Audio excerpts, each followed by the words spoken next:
오늘 요한계시록 13장 1절부터 10절까지 말씀을 같이 보았습니다. 요한계시록 13장 1절부터 10절까지 말씀은 짐승에 대한 이야기예요. 바다에서 올라온 짐승에 대한 이야기. 근데 여기 바다에서 올라온 짐승 요거 하나만 보면은 좀 서운하니까 11절을 보면 내가 보매 또 다른 짐승이 땅에서 올라오니 어린 양같이 두 뿔이 있고 용처럼 말을 하더라, 이렇게 돼 있어요. 짐승이 그러니까 둘이 나오죠, 종류가. 그러니까 하나는 13장 1절에 보면 바다에서 올라온 짐승, 11절에 보면 땅에서 올라온 짐승이 나와요. 그러니까 짐승이 둘이 나옵니다. 그러니까 더 생각하기가 어렵죠. 왜냐하면은 바다에서 올라온 짐승이 뭐고 땅에서 올라온 짐승이 뭐냐, 이렇게 이야기를 하게 되거든요. 그러니까 요 성경을 요한계시록의 이제 13장 같은 경우는 요걸 가지고 해석이 굉장히 여러 가지가 나올 수 있어요. 그래서 사람들마다 생각을 이렇게도 할 수 있고 저렇게도 할 수 있고 막 굉장히 많이 할 수 있거든요. 예를 들어서 이렇게 생각을 해보세요. 짐승 그러면은 다니엘서 7장에 나오는 짐승이 있어요. 다니엘서 7장. 그러니까 구약 성경이 없이 요한계시록이 나올 수가 없거든요. 구약 성경을 통해서 신약 성경이 나오는 거니까. 그래서 다니엘서 7장에 보면 짐승이 나와요. 다니엘 7장에. 한번 다니엘 7장을 여러분이 짐승이 여기서 이제 짐승이 나오는데, 여기 짐승이 첫째는 사자 같고, 그다음 독수리 날개가 있는데, 다른 짐승, 두 번째 짐승이 곰과 같고, 또 새 갈빗대가 그래서 많은 고기를 먹고, 그다음에 표범과 같고, 또 네 번째 짐승은 이제 무섭고, 쇠로 된 큰 이가 있어가지고 막 먹고 부수고, 이렇게. 이 짐승 전에 모든 짐승과 달라서 또 10뿔이 있고, 그 뿔을 유심히 보니까 다른 작은 뿔이 거기서 나와서 첫 번째 뿔 중에 셋이 그 앞에 뿌리까지 뽑혔고, 사람의 눈 같은 눈들이 있고 입이 있어 큰 말을 하더라, 이런 얘기들이 있거든요. 이게 다니엘 7장에 나오는 이야기가 여기 지금 요한계시록 13장에는 이제 바다에서 올라온 짐승에 대한 이야기를 지금 하고 있잖아요. 그죠? 똑같이 여기 지금 다니엘 7장에 나와 있는 그 짐승에 대한 이야기가 똑같이 나온단 말이에요. 그러니까 10뿔이 있고, 그죠? 7머리가 있는, 여기는 이제 요한계시록에는 13장에는 7머리가 있고 10뿔이 있고, 바다에서 나왔는데 신성모독하는 말들을 많이 하고 그런 얘기들을 하죠. 그러니까 이 짐승이 여기 그 13장, 요한계시록 13장에는 표범과 같고 곰과 같고 사자 입, 그러니까 표범 비슷하고 곰의 발 같고 사자의 입이 있는데 용이 그에게 큰 권세를 주더라, 이렇게 이야기하죠. 이쪽 다니엘서 7장에는 사자와 같고 곰 같고 표범 같고 또 무서운, 이제 같은 내용들이 써 있죠, 그죠? 무서운 짐승이고, 이렇게. 그러니까 이렇게 성경을 이제 보면은 짐승이 뭐냐, 이게 해석을 할 때 여러분 여기 다니엘 7장을 우리가 이제 공부를 할 때요, 보통 기독교의 그 신학에서는 어떻게 보냐면, 기독교가 누구한테 핍박을 당했어요? 옛날에? 기독교가 처음에 초대교회에서는 기독교가 누구한테 핍박을 당해요? 로마에게 핍박을 당합니다. 그래서 이거를 이제 로마로 해석을 한 거죠. 사람들이 이 짐승이 로마다. 그래서 기독교를 핍박한 자들이다. 그 후에 이제 쭉 올라오다가 역사적으로 올라오다 보면 누가 이제 또 핍박하나요? 기독교를.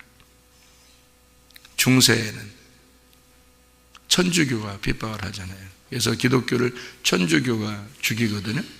그러니까 엄청나게 죽여요. 그러니까 보통 몇 명 죽이는 게 아니라 이거 학살하는 수준입니다. 전쟁보다 더 많이 죽였어요. 그러니까 천주교는 세례를 줘요, 침례를 줘요? 세례를 주죠. 천주교는 세례를 줍니다. 천주교에서 세례를 주는 거를 이어받은 이제 교단이 장로교예요. 실제로. 그래서 장로교 왜 칼빈이라는 사람 들어봤죠? 이름 들어봤죠? 칼빈. 칼빈이라는 사람이 침례를 주는 사람들을 또 많이 학살을 했습니다. 굉장히 많이 죽였어요. 그러니까 사람들이 이제 그 역사를 이렇게 가만히 보면, 야, 진짜 칼빈이 천국 갔겠냐, 지옥 갔겠다, 이런 사람들도 많아요. 사람들이요. 왜냐면 사람들 너무 많이 죽였으니까 그런 얘기를 하거든요. 근데 이제 천주교의 교리를 받아들였기 때문에 그렇게 된 거죠. 장로교가 처음에. 지금은 이제 장로교도 그렇게는 잘 안 해요. 침례가 맞다, 맞기는 이런 얘기도 하고 그러는데, 옛날에는 그렇지 않았어요. 천주교의 사상을 가지고 있는 교단들은 침례를 주는 사람들은 이제 핍박했는데, 그런 사람들을 성경에서는 세례를 받은 사람들이 이제 역사적으로요. 세례를 받은 사람들이 이 세례가 안 맞다, 성경적으로. 예수님도 침례를 받았는데 우리도 침례를 받아야 되겠다. 그래서 결심한 침례를 받는 사람들을 죽인 게 어마어마해서, 그게 재침례파를 죽였다 해서 다시 침례를 받은, 세례를 받은 사람들이 침례를 새로 받았다 해서 그걸 이제 역사적으로는 재침례파라고 그러거든요. 그 재침례파를 어느 정도 죽였냐면요, 거의 한 5천만 명에서 1억 가까이를 죽였으니까요. 천주교가요. 그러니까 이건 전쟁보다 훨씬 많이 죽인 겁니다. 그러니까 이건 몇 천만 명을 죽였어요. 우리나라 인구가 몇이에요? 5천만 명이잖아요. 우리나라 인구가 5천만 명이거든요. 남한의 인구가 지금 현재. 근데 그거보다 더 많이 죽였으니까 생각해 보세요. 침례 준다고. 그러니까 침례, 니네들 물 좋아하니까 물에 죽인다 해서 물에다 다 빠뜨려 죽여버리고, 그냥 쇠사슬로 묶어가지고 쭉 밑으로 내려서 물로 내려가지고 다 죽여버리고 못 올라오게 하고, 그렇게 죽인 사람들이 세례 때문에, 세례를 안 준다, 너희들이 침례를 준다는 것 때문에 어마어마하게 죽인 게 천주교입니다. 그거를 이제 이어받은 게 장로교가, 또 칼빈이 침례 준 사람도 많이 죽였고요. 그래서 옛날에는 그 역사를 갖다가 이제 숨기기 위해서 그런 건지, 침례를 주는 침례교를 갖다가 이단이라고 했어요. 한국은 장로교가요. 그런데 이제 침례를 주는 게, 침례교가 세계적으로 이제 사람들이 여행을 다니고 하다 보니까 침례를 주는 사람이 더 많단 말이에요. 한국만 세례 주는 사람이 더 많은 거지, 침례 주는 사람이 더 많으니까 이상하다, 이거 어떻게 된 거냐 해서 알아보니까, 지금도 그렇지만 미국에서는 전 기독교의 한 반 이상이지, 60% 정도가 침례교거든요. 미국 같은 데는. 그러니까 한국 사람들이 미국에 가서 공부하고 오고 하다 보니까 이거 아니다, 이 침례가 맞는가 보다 알아보니까 침례가 이제 성경적으로 침례가 맞거든요. 그러니까 침례를 이제 침례가 이단이 아닌가 보다 이렇게 하는 사람들이 생긴 거예요. 그러니까 이게 참 희한한 거죠, 사람들이요. 이게 좋아요. 세례를 주면 어떻고 침례를 주면 어떠냐, 이게 하나의 의식이니까. 그런데 그것 때문에 사람을 죽였단 말이에요. 수많은 사람을. 그 침례를 받는 사람. 그러니까 주님의 제자들은 예수님의 명령에 따라서 이제 침례를 받고 또 침례를 주고, 그리고 말씀을 이제 제자를 삼아서 가르치고 이렇게 했단 말이에요. 그런 이제 사람들이 쭉 밑으로 내려왔어요. 근데 그런 사람들은 대부분 핍박을 당했어요. 희한하게. 그러니까 핍박을 당하면서도 교회, 음부의 권세가 이기지 못하는 교회는 계속 있었습니다. 그러니까 침례가 안 없어진 거죠. 세례를 주는 사람들이 침례를 주는 사람들을 다 죽였는데도, 근데도 계속 살아남았어요. 희한하죠. 그러니까 그래서 침례의 역사를 쭉 이렇게 보면 있잖아요. 그러니까 이런 역사를 이게 아는 사람들, 피 흘린 발자취라는 역사가 있어요. 그런 침례교회 그 역사가 있는데, 그런 역사를 아는 사람들은요, 침례교회에 대한 자부심이 굉장합니다. 여러분, 장로교가 가지고 있는 자부심하고는 비교도 안 돼요. 침례교회의 그 역사를 가진 그 자부심, 그런 그 목회자나 그 자손들이나 또는 그 성도들은요, 역사를 아는 침례교 자손들은 굉장합니다. 그 자부심이요, 굉장히. 그러니까 이게 핍박을 당하고 순교를 당했던 자손들이거든요. 실제로 믿음을 지키기 위해서. 그 성경을 그대로 지키려고 순교를 당했던 자손들이잖아요. 침례교가요. 그러니까 그 자부심이 굉장한데, 그것도 지금은 이제 우리나라는 세례나 침례나 뭐 같이 성경도 같이 쓰고요. 그렇게 글자도 이제 같이 바꿔서 쓰기도 하고 그래요. 이제 세례로 쓰면 밑에다가 혹은 침례 이렇게도 써주고요. 그리고 이제 침례교 책에도 이제 침례로 써놓고, 그 다음에 이렇게 침례나 세례나 침례 이렇게 같이 이렇게 지금 쓰거든요. 의미가 있으니까, 의미는 똑같은 거니까 그렇게 써요. 그러니까 상관없다는 얘기죠. 지금은 서로 용납하고 용서하고 그런 거죠. 세계적인 역사로 보면은 침례받은 사람들이 핍박을 많이 당했습니다. 수많은 사람이 죽임 당했어요. 그러면서도 믿음을 지킨 사람들이 이제 침례교 사람들이거든요.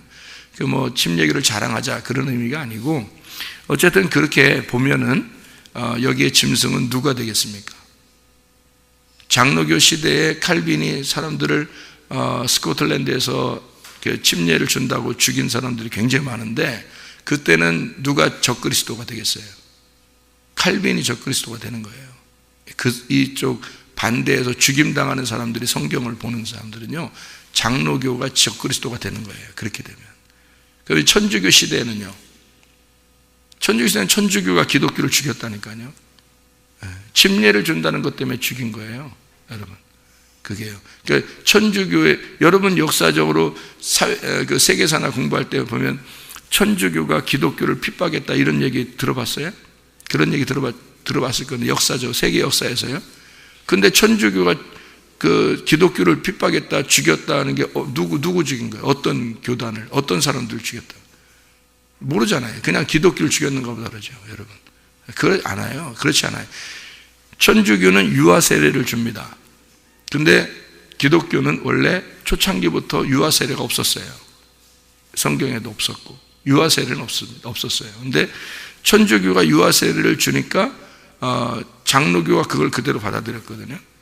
그런데 침례교는 유아 세례 없습니다. 성경적으로 유아 세례가 없기 때문에 유아 세례를 안 주거든요. 그러니까 천주교가 눈에 가신 거예요. 유아 세례 안 받아들이니까. 그래서 죽인 겁니다, 천주교가요. 그리고 세례를 주는데 세례 받은 사람들이 이거 성경적이지 않다, 다시 가가지고 또 침례를 받는 사람들한테 가서 몰래 들어가서 침례를 받거든요. 그래서 그건 재침례파라 그래요. 그 재침례파가 굉장히 많아요. 진정한 그리스도인들, 여러분 세계 역사를 이제 세계 역사, 그러니까 기독교 역사를 연구하는 사람들은 이걸 다 알아요. 책들도 많이 나와 있고요. 여러분이 뭐 시중에서 가서 책을 또 찾아보면 다 나와 있으니까, 인터넷으로도 찾아보면 나옵니다. 재침례파라고 해서 진정한 기독교인들 이렇게 나와요. 이 재침례파 하면요. 그래서 천주교에서 세례를 받은 사람들이 다시 침례를 받은, 재침례를 받은 사람들의 그 모임들이 있었어요. 그 사람들이 이제 다 핍박을 당하고 죽임 많이 당했습니다. 그렇게 보면 그 당시에 적그리스도 짐승은 이제 천주교가 되겠죠, 여러분. 그럼 지금 시대는요, 지금 시대에 가장 막강한 그 나라, 가장 막강한 나라의 그 권세를 가진 데가 어디예요? 지금은 우리 시대에는 미국이지만 그 전에는 영국이었습니다. 그 전에는요, 독일. 무슨 말인지 알겠어요? 그러니까 그 막강한 권력을 가진 나라들은 다른 나라를 침범하고 파괴시키고 그랬습니다. 그렇죠? 역사적으로요. 그러면 독일 시대에는 독일이 적그리스도가 되겠죠, 다른 나라 입장에서 보면. 그죠? 러시아가 막강했을 때는 러시아가 적그리스도가 되겠죠.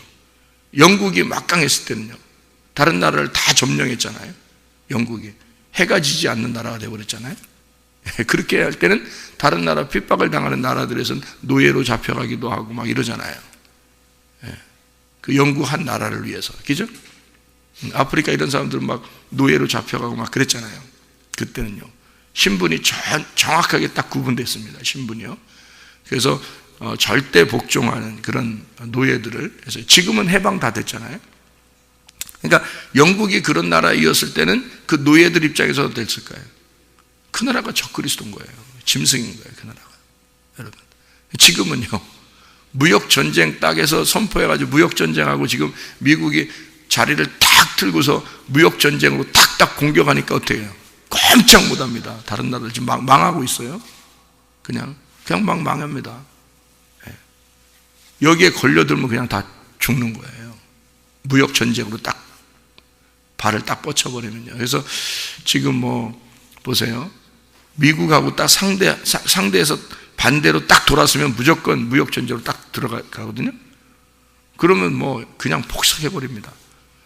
베네수엘라, 터키, 이란, 중국도 지금 휘청휘청하고 합니다. 이런 나라들 반대 입장에서 볼 때는 지금 적그리스도가 누구예요? 이쪽에 있는 사람들이 볼 때, 성경을 볼 때는요.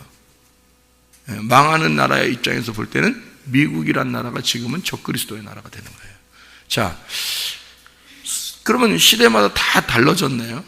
자, 성경을 볼 때 이렇게 계속 달라지면 어떻게 해요? 적그리스도가 어떨 때는 천주교 됐다가, 어떨 때는 장로교 됐다가, 어떨 때는 독일이 됐다가, 어떨 때는 일본이 됐다가, 어떨 때는 미국이 됐다가, 어떨 때는 영국이 됐다가, 이러면 되겠어요, 안 되겠어요? 성경이 이상하잖아요. 그렇게 됩니다. 그죠? 그래서 요거를 성경을 일단 지금 시대별로 보면은 그런 시대에 암울한 그런 일들이 이렇게 딱 펼쳐져 있는 것은 이해가 간다 이거예요. 이해가 된다 이거야. 사람들에게 충분히 이렇게 요한계시록을 설명하면 그런 식으로 지금의 짐승이 그렇다. 그것이 막 무서운 이빨을 드러내서 지금 막 다 점령해 나가고 있다. 그러면 이해가 되죠. 무슨 말인가는. 그런데 그거를 우리가 성경에서 정확하게 좀 우리 자신들로 한번 다시 비추어 보는 거죠. 성경을 그렇게 해놓고 그 다음에 시대를 이렇게 분별해 보면 오히려 시대에 지금 우리가 어떤 시대에 우리가 지금 살고 있구나라는 것을 깨닫게 되죠. 그래서 짐승이 두 가지가 하나 나온다고 했죠. 하나는 뭐예요? 바다에서 올라오는 짐승, 또 하나는 땅에서 나오는 짐승, 이렇게 두 개가 나누어서 나오고 있어요. 요한계시록 13장에 보면요, 이 짐승이라는 게 데리온이라는 단어입니다. 이게 싸나운 짐승, 위험한 동물이라는 얘기인데요, 이게 데라에서 온 사냥, 파괴, 그러니까 파괴를 목적으로 이게 나오는 겁니다. 그러니까 파괴가 되는 거, 파괴를 시키는 거, 그러니까 자기도 파괴가 되는 거고 다른 사람도 파괴를 시키는 거, 그런 거죠. 계시록에 이 짐승이라는 게 뭐하고 반대로 나왔을까요? 짐승이니까 무서운 거잖아요. 그러니까 뭐하고 반대로 나오려고 나온 거겠어요? 어린 양하고 반대로 나오려고 나온 거예요. 그러니까 어린 양하고 짐승하고 하면 생각을 해보세요. 완전히 반대죠. 싸나운 짐승하고 어린 양, 그럼 완전히 반대잖아요. 예수님은 근데 짐승으로 와요? 어린 양으로 와요? 어린 양으로 오죠. 그러면 어린 양은 뭐 때문에 오는 거예요? 죽으러 오는 거죠. 그러니까 어린 양, 그러니까 이건 죽으러 오는 거예요. 짐승은 뭐예요? 뭐 때문에 오는 거예요? 죽이러 오는 거죠. 죽이러. 그러니까 이게 아주 간단한 건데 요거를 이제 놓쳐버리면 요게 해석이 안 되는 거죠. 자, 그러면 죽이는 자는 어린 양이에요? 짐승이에요? 짐승. 죽는 자는 어린 양이에요? 짐승이에요? 어린 양. 그죠? 죽는 자는 어린 양, 죽이는 자는 짐승. 간단하죠? 간단합니다. 예. 그러니까 여러분이 핍박을 당하고 죽임을 당하고 믿음을 지키기 위해서 주님을 사랑하는 사람으로 살게 되면 여러분은 짐승이에요? 어린 양이에요? 어린 양이 되는 거예요. 네. 근데 만약에 여러분이 다른 사람을 핍박하고 죽이고 폭력을 행사하고 그러면 어떻게 해요? 그러면 짐승이 되는 거예요. 네. 그러니까 이렇게 둘로 이렇게 나누니까 이게 어린 양하고 짐승하고 반대로 쓰려고 나온 거구나. 그래서 요한계시록에는 어린 양이라는 것도 있고 짐승이라는 것도 있구나, 이렇게 돼 있죠. 그런데 이 짐승이 두 개가 이렇게 나와 있는데요, 땅에 있는 짐승은 마치 뭐와 같이 나온다 그래요? 어린 양같이 나온다는 거예요. 그렇죠? 예, 땅의 짐승이 나오는 것은 근데 어린 양같이 나온다는 거예요. 그러면 어린 양같이 나온다는 얘기는, 생각해봐요. 어린 양같이 나온다는 얘기는 뭐처럼 나온다는 얘기예요? 뭐처럼 나온다는 얘기예요? 그러니까 성도들은 핍박을 당하는 사람이에요. 핍박을 하는 사람이에요. 핍박을 당하는 사람이잖아요. 그러니까 짐승은 핍박을 하는 거예요? 핍박을 당하는 거예요? 핍박을 하는 거잖아요.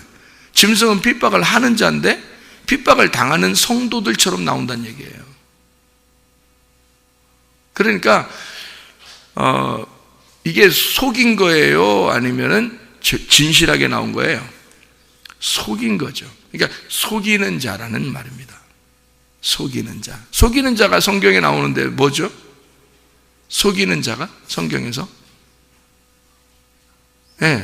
옛 뱀, 그래서 용이라고도 하고 옛 뱀이라고도 하고, 그게 마귀요 사탄이다. 이게 속이는 자다라고 나오죠. 그래서 속인다 이렇게 나오는 거예요. 그러니까 짐승이다 그러면 아주 간단합니다. 여러분, 우리가 짐승 그러면 간단해요. 지금 어린 양하고 비교하니까 금방 구분이 되죠. 구분이 돼. 이건 옛 뱀, 용, 마귀, 사탄, 속이는 자에 의한 짐승이다 이렇게 되는 거죠. 그러니까 어린 양은 예수 그리스도신데 그 어린 양은 핍박을 당하기 위해서, 죽임당하시기 위해서 오신 분이 어린 양이다. 그래서 그분을 따르는 자들이 다 핍박을 당하는 자들이다. 그래서 어린 양을 따르는 자들도 어린 양에 속한 자들이다. 이렇게 나누는 거죠. 그러니까 어린 양에 속한 자들은 성도라고 일컫는 거죠. 그러니까 성도하고 짐승하고, 이게 그 핍박하는 자하고 핍박받는 자하고 이렇게 나눠서 얘기를 하는 것이고요. 이게요, 여기 잘 이렇게 보면은 그 10절에 보면 사로잡힐 자가 사로잡혀 갈 것이요, 칼에 죽을 자는 마땅히 칼에 죽을 것이니 라는 말을, 여러분은 이제 이게 어떻게 된 거냐면요, 사로잡힐 자라는 게 여기 사로잡는 자라는 말이거든요. 사로잡는 자. 칼에 죽을 자라고 하는 건 칼로 죽이는 자라고 번호가 써 있죠. 거기 칼에 죽을 자, 칼에 죽을 자라고 해서 앞에 번호가 써 있죠. 거기 밑에는 뭐라고 써 있어요? 어떤 사본에는 칼로 죽이는 자는 마땅히 칼에 죽으리니 라고 돼 있다 그랬죠. 그러니까 칼로 죽이는 자, 그러니까 사로잡히는 게 뭐냐면 사로잡는 자. 사로잡는 자는 사로잡혀갈 것이요, 칼로 죽이는 자는 마땅히 칼에 죽을 것이다. 그러면 핍박을 하는 자들이 반드시 어떻게 된다? 패배하게 될 것이다 이 말이죠. 핍박을 하는 자들이 반드시 패배. 왜 패배야? 어떤 게 패배라는 거예요? 성도들이 인내함으로 핍박을 당하는데 끝까지 음부의 권세가 이기지 못하도록 인내하고 그 죽임을 당하면서도 끝까지 믿음을 지켰기 때문에 그게 승리라는 거죠. 그게 성경에서 말하는 거죠. 자, 이해가 되겠죠? 무슨 말인가? 자, 그러면 이제 바다에서 나온 거하고 이게 땅에서 나온 것만 이제 설명을 하면 여러분이 이거 13장이 이제 무슨 말인지 풀리겠죠, 그죠? 이게. 자, 바다에서 나온 거는 이제 어떻게 나오면, 바다는 성경에서 이방 세계를 말합니다. 이방 세계. 그러면 이제 이방 세계에서 나온 어떤 나라일 것이다, 이렇게만 생각하는 사람들이요, 그죠? 그럼 뭐 그렇게 얘기하는 사람들이 뭐 너네들은 그렇게 생각하니까 잘못된 거야, 이단이야, 이렇게 말하기는 어렵다는 거죠. 왜냐하면 다 그렇게 보고 있으니까. 성경을 그렇게 다 보고 있거든요. 그러니까 그렇게 본다면 제가 처음에 얘기했던 것처럼 기독교를 핍박하는 데가 옛날부터 많이 있었는데 그게 초대교회였던 로마고요. 로마가 이제 무서운 이빨을 드러낸 그런 짐승과 같은 자들이었고요. 그 다음에 좀 지나서는 천주교가 그렇게 기독교를 핍박하고 미워했어요. 그리고 이제 좀 더 이렇게 지나가 보면 기독교의 탈을 쓴 그런 그 기독교라고 하는 나라들이 세계를 정복해 나갔어요. 세계를 정복해 나가는 건 이런 말씀들 때문에요. 생육하고 번성하고 땅에 충만하라, 그래서 그 정복해 나간 거예요. 그런 나라들이, 그러니까 기독교를 받아들인 나라들이 기독교의 나라가 되면서 세계를 정복해 나가기 시작하는 거예요. 그래서 영국이 세계도 막 정복해 나가려고 하고 독일도 막 세계 정복하려고 그랬던 거고요. 이렇게 기독교가 들어간 나라들이에요. 그래서 그 사람들이 전쟁하기 전에 기도하고 전쟁했어요. 기도하고 목사님한테 기도받고 안수기도 받고 가서 전쟁하고 그랬어요. 그 나라들이요. 그러니까 하나님 입장에서는 어떻게 해요? 이 나라도 기도받고 나오고 이쪽 나라도 기도받고 나오는 거예요. 전쟁할 때. 그 누구 편 들어줘야 되는 거예요? 네? 생각해 보세요. 독일도 기도받고 나왔어요. 영국도 기도받고 나온 겁니다. 그 누구 편 들어줘요? 영국이 이긴 걸 보니까 영국 편을 들어줬네, 하나님이. 영국이 승리하면서 2차 세계대전 승리하면서요, 이스라엘이 해방됐습니다. 그러니까 이 하나님의 그 역사는 어디에 초점이 있었던 거예요? 이스라엘 쪽에 초점이 있었던 거예요. 그러니까 이스라엘이 독립을 하게 되잖아요. 그 시점에 한국도 해방이 되고, 그죠? 그러니까 이게 한국하고 이스라엘은 나라가 어떻게 양쪽에서, 한쪽은 서쪽, 한쪽은 동쪽에서요, 땅의 서쪽과 동쪽에서 거의 비슷한 역사를 가지고 있습니다. 전쟁도 비슷한 역사, 그리고 해방도 비슷한 역사를 가지고 있어요. 발전한 것도 비슷하게 발전하고요. 이렇게 하나님이, 그래서 저는 한국이 아무리 위험해도 하나님이 이스라엘을 보호하는 한 한국도 보호할 것이다, 이렇게 보거든요. 제 마음속에 이제 그 바람인데, 그게 바람인데 하나님이 그렇게 보호하지 않겠냐. 한국이 지리적인 위치로 보면 이스라엘도 그렇고 한국도 그렇고 굉장히 외침이 많은 지역이에요. 이스라엘도 뭐 계속 외적이 거의 다 침략해서 다스리던 나라들이에요. 이스라엘이요. 한국도 뭐 계속 외침이 있었던 그런, 우리나라만큼 그렇게 외침이 많은 나라가 또 어디 있어요, 세상에서. 그렇게, 그런 삼면이 바다기 때문에 그렇게 외침이 많았던 나라고요. 이스라엘도 외침이 그렇게 많은 나라예요. 그게 지리적으로 요충지기 때문에요.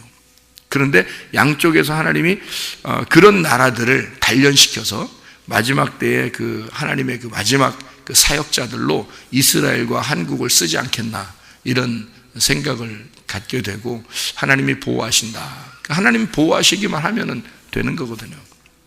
자, 그래서 이 한국이라는 나라를 이게 지리적으로, 그러면 이쪽 세계적으로 나라들이 정복해 나가려고 했던 나라들도 기독교 나라들이 굉장히 많은데, 지금도 세계의 패권을 가지고 막 다른 나라들을 못 살게 구는 나라도 기독교 나라예요. 지금도. 그러니까 이게 그런 걸로 보면은 성경이 어떻게 해요? 어떤 나라를 딱 집어서 보게 되겠죠? 근데 그것도 지나간단 말이에요, 자꾸. 그러면 뭐가 진짜 짐승이냐, 뭐 이렇게 얘기하기가 어렵잖아요, 그러면. 근데 성경에서 말하는 짐승은, 요한계시록 13장에 나오는 짐승은 다니엘서 7장에 이미 나온 짐승이란 얘기죠. 그죠? 그렇게 나오는 짐승을 여기 요한계시록 13장에 쓴 거란 말이에요. 다니엘 7장에 나오는 그 짐승의 마지막 주자가 누구예요? 로마예요. 마지막 주자가 로마. 그러니까 바벨론, 메데파사, 그리스, 로마, 이 네 짐승인데 마지막 짐승이 로마거든요. 그러니까 여기 로마가 딱 자리를 잡고 자리를 틀고서 딱 해서 그때 예수님이 오셔가지고 핍박을 당하시고 죽임을 당했잖아요. 그거로 끝난 거예요. 그게. 그러니까 이 역사는 그거로 딱 끝나. 예수의 십자가 못 박혀 죽으심으로 딱 역사가, 그 성경의 역사가 끝났잖아요. 그러면 지금 여러분 생각해 보세요. 지금 우리들에게는 이것이 요한계시록 13장이 우리에게 어떤 의미로 다가오지 않으면 이 성경책은 우리에게 아무 의미가 없는 책이 되어버리죠. 의미로 다가오지 않으면 안 되는 거죠. 의미로 다가와야 되는 거죠, 이게. 그래서 이제 바다에서 나온 짐승과 땅에 나온 짐승, 요 얘기를 이제 우리가 알아야 되는데, 성경적인 그런 이제 해석이죠. 다시 말하면, 왜냐면 성경은 다 나를 위해서 쓴 거니까. 그죠? 성경은 나를 위해서 쓴 거지, 성경이 다른 것 때문에 쓴 게 아니잖아요. 자, 그러면 바다에서 나온 짐승이 뭘까? 바다에서. 이방 세계인데 그 이방 세계에서 나온 어떤 짐승이 있다라는 얘기예요. 그러면 이방 세계에서 나온 짐승이면 뭘 얘기할까요? 이방 세계에서 이렇게 쑥 빠져서 나왔어요. 그러면 처음에 창조할 때도 창세기 1장에 창조할 때 땅이 어떻게 생겼죠?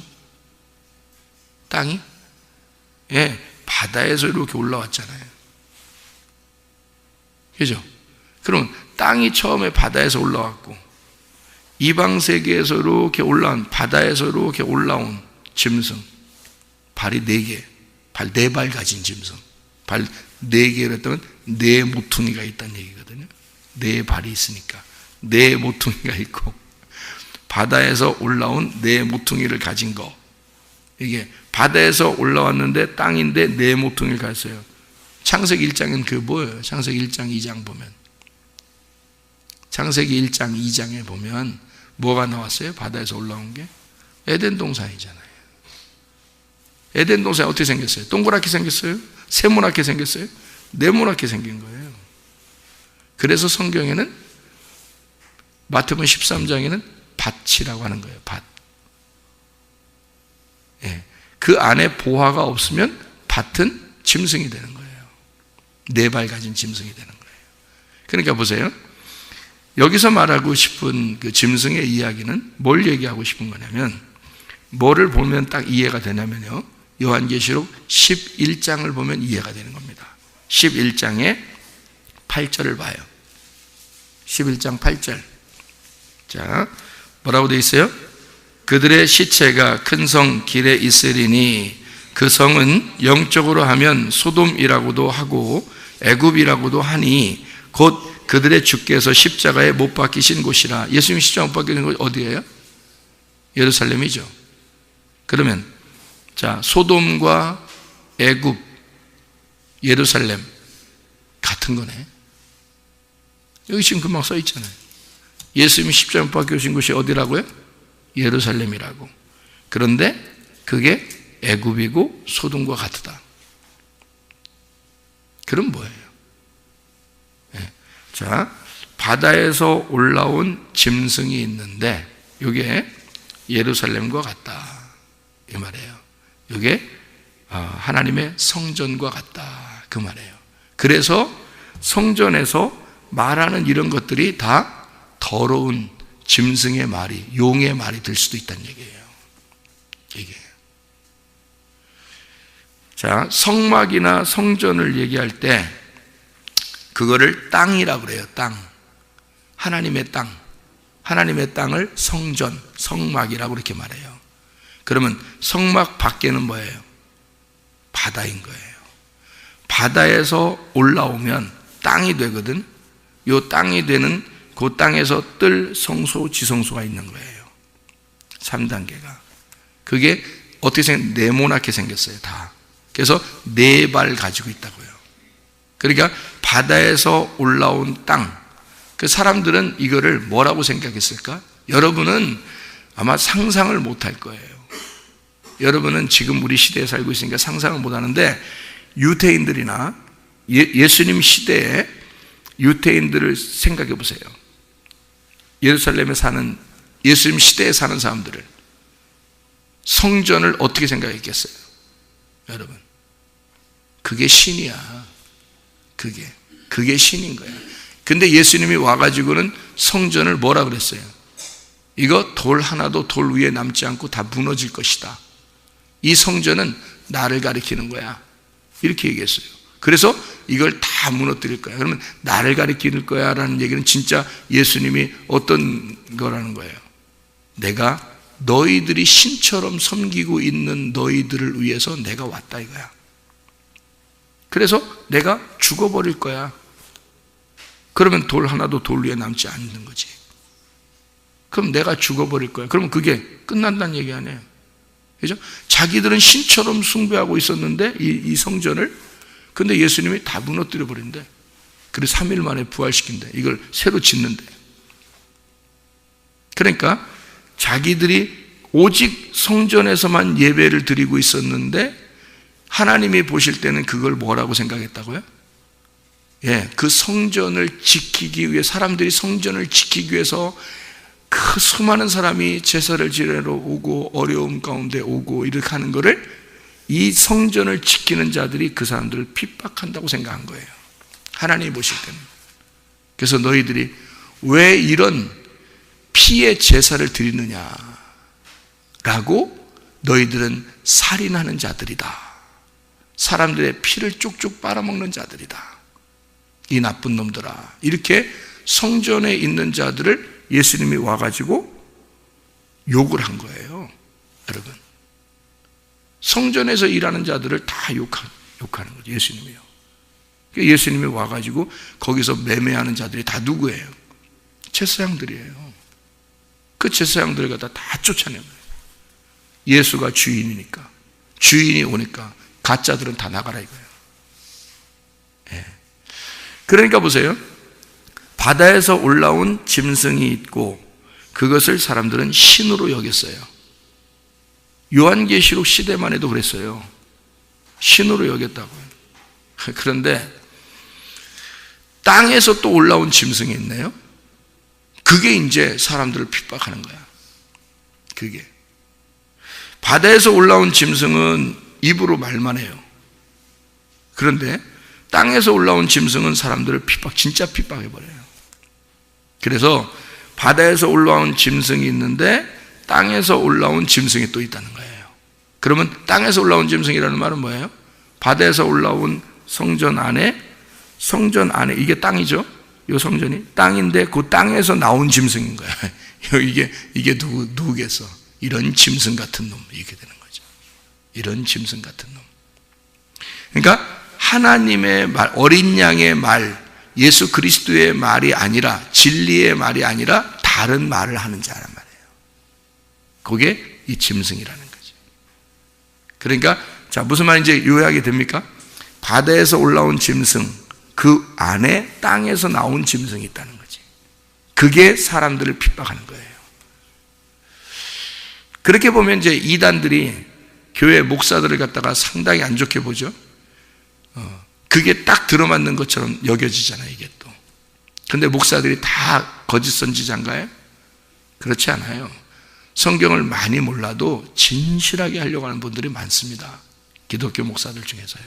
그러니까 기독교 목사들이 저다라고 이렇게 오히려 이단들이, 오히려 그놈들이, 이단 교주가 오히려 그놈이 짐승이죠. 그렇잖아요.